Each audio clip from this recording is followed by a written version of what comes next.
And so we entered into a sort of very deep community dialogue about the whole issue of energy. And I was actually elected as mayor in 2004. And when I arrived back on the scene, having left just 2 years prior as a city commissioner, it was a very split board. There are 7 members, the mayor and 6 commissioners, and it was a 4-3 vote heading either way on any given day. There were 3 who were solidly pro coal plant. Whatever you want, Mr. Utility Director, we trust you, you do a good job, you're making money for us. We transfer about $35 million a year from the utility to the general government. And so it's important to have a successful utility, and 3 were saying, let's do the coal plant. 3 were adamantly against the coal plant, including the then incumbent mayor, who was badly defeated. He took 13% as an incumbent. That was nice. And then there was one member right in the middle. He could kind of go either way. He, fortunately, is a friend and ally of mine, and so he ultimately went my way, which I liked. But what I really came in as mayor and said, you know, let's not, I'm going to try not to focus on what my position is and focus on sort of the fact that this is at least a $500 million decision.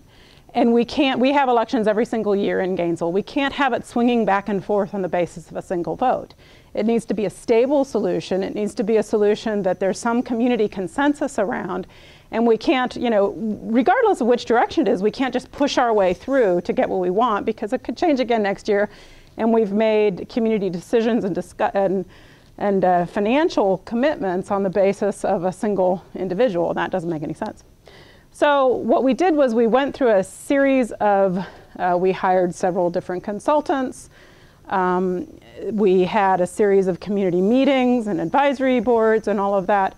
To date, we've had probably, I'm going to guess, about 50 public meetings, publicly televised, discussing various energy issues.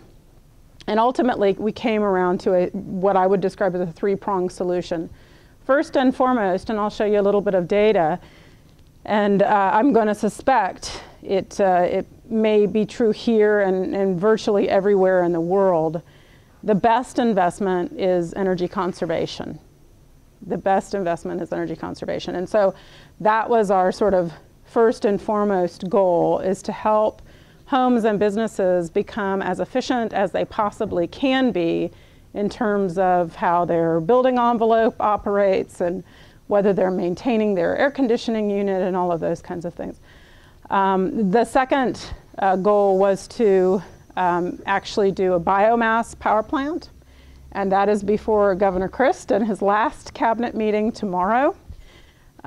We think they're going to pass it unanimously. We don't know yet.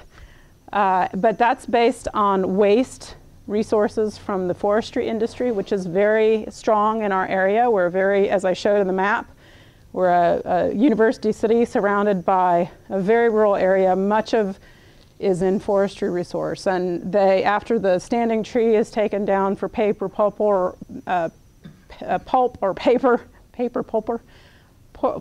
paper, then the branches and the needles and other things are typically burned in the field. So our goal is to gather that resource and use it to power our community. That's a 100-megawatt plant. And then really simultaneously and co-equal to that was to increase our renewables. And so that's really our solar. And I'm really going to talk about that to some great extent.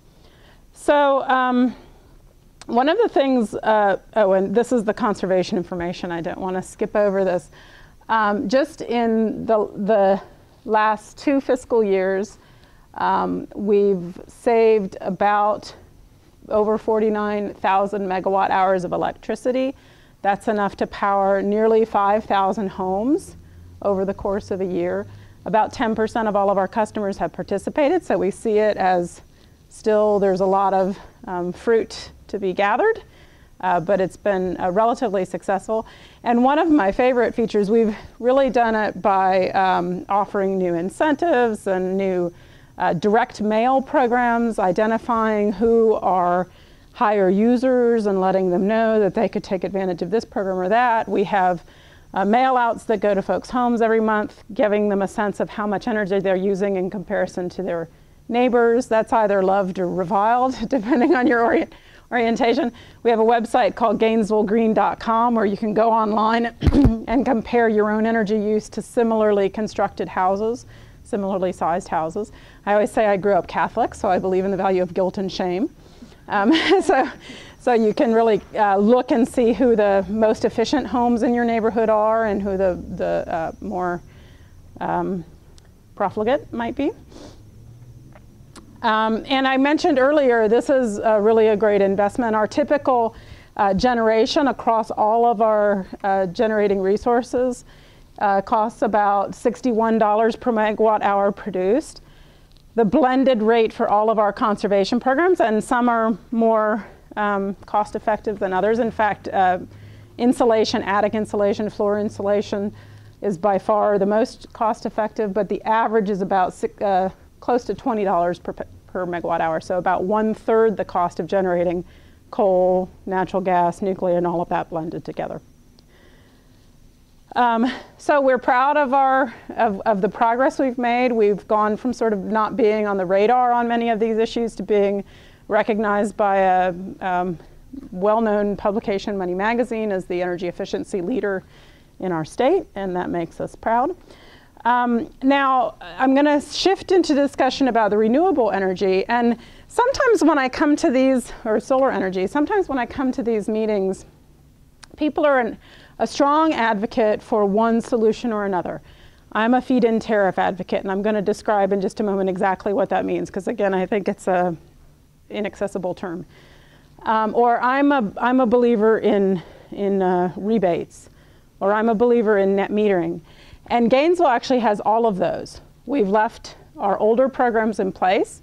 So if you prefer upfront rebate, if you prefer to do net metering, that's available to you. And I believe that they work well in concert with one another, and I'll describe why that is. But we have, for many years, going back into the Carter administration in the 70s, we have had rebates for solar hot water and also solar photovoltaic. And I'm going to show you some data in a moment to demonstrate that there was some uptake of those programs, but it was very, very limited. And I would describe it as the kinds of folks who were doing solar when it was just an upfront rebate without other opportunities for covering the cost of the installation were mostly people who were value driven. The president of the Sierra Club, or the person who is trying to have a net zero home or something along those lines. It was not broadly adopted by the business community, for example. You'll see again that net metering sort of works in concert. So as this was in about 2007, I'd say, I think. I don't have the year. But we also, before we made this decision, we went out to our customers and actually did a public opinion survey to see, how would people feel about paying a little bit more, because it does cost a little bit more. In fact, I was reading something last night about Ontario's program. They said it's the cost of a Tim Hortons donut. What is it with Tim Hortons and you people? My mother-in-law is from Newfoundland, and no Newfie jokes, please. But they're just Tim Hortons on every corner. I don't get that, but I guess it's like your Canadian version of the Starbucks, right? But anyway, it does cost a little bit to have additional solar resources in Gainesville and elsewhere. So we wanted to get a gauge of what that meant. And so we did a statistically valid public opinion survey, went out to about 400 residents of our service territory, which actually extends beyond our city limits. So it's the city and the donut around the city, which tends to be a little bit more conservative. And we asked, would you support or oppose GRU's efforts to encourage solar energy investment in your community if it were to add $1 or less per month to all customers' utility bills? The support was 75%. Now, as a former recovering politician, 75% is a good solid place to be. That's quite comfortable. I will say we actually, with the Chamber of Commerce, polled a second time on a different measure, we were contemplating in 2008, and actually ultimately passed in 2008, a sales tax, a local option sales tax, that was to cover a host of different community needs. We tested 28 different uses, including roads, transit, parks, land conservation, schools, you name it. And I was actually involved with the chamber in setting up the polling questions. And I threw in a question about using sales tax revenue to support solar on public buildings, schools, libraries, city halls, police and fire stations, and so on.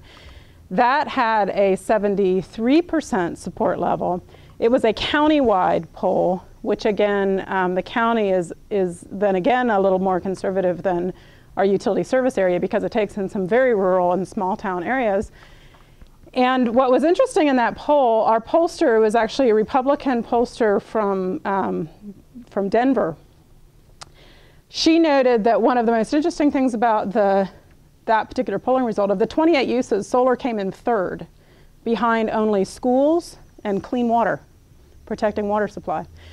And water is huge in Florida. It's one of the main political discussions that we like to have. But what she thought was really interesting is it cut across every single demographic group.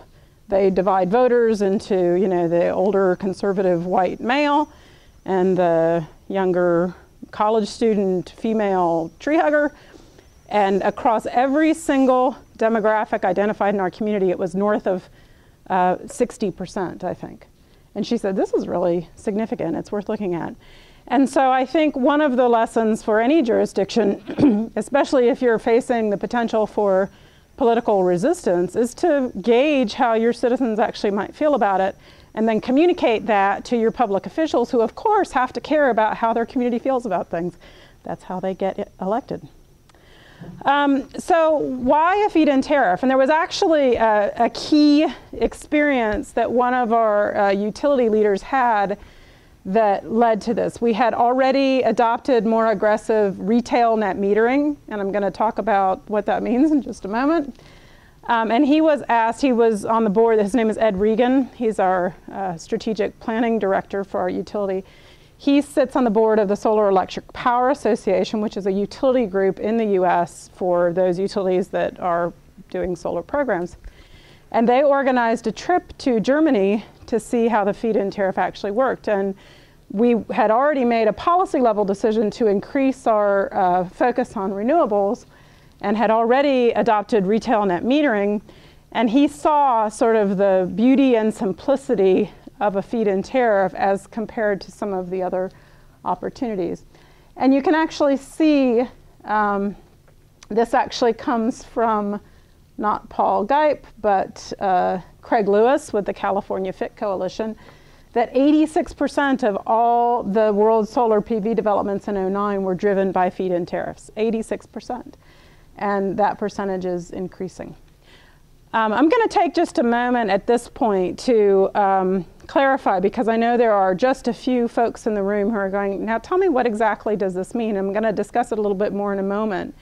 But it's a complicated name for a very, very simple concept, which is that any individual, any business, any church, synagogue, nonprofit that wishes to put solar system or many feed-in tariff programs, including Ontario's and Vermont's, offer a rate for any different type of renewable energy you can imagine: wind, biogas, biomass, whatever else. But the idea is that if you invest your capital in putting, in our case, solar system on your roof or in your parking lot or on your field, we will pay you a set, agreed upon rate for 20 years for all of the energy that you feed in to the grid.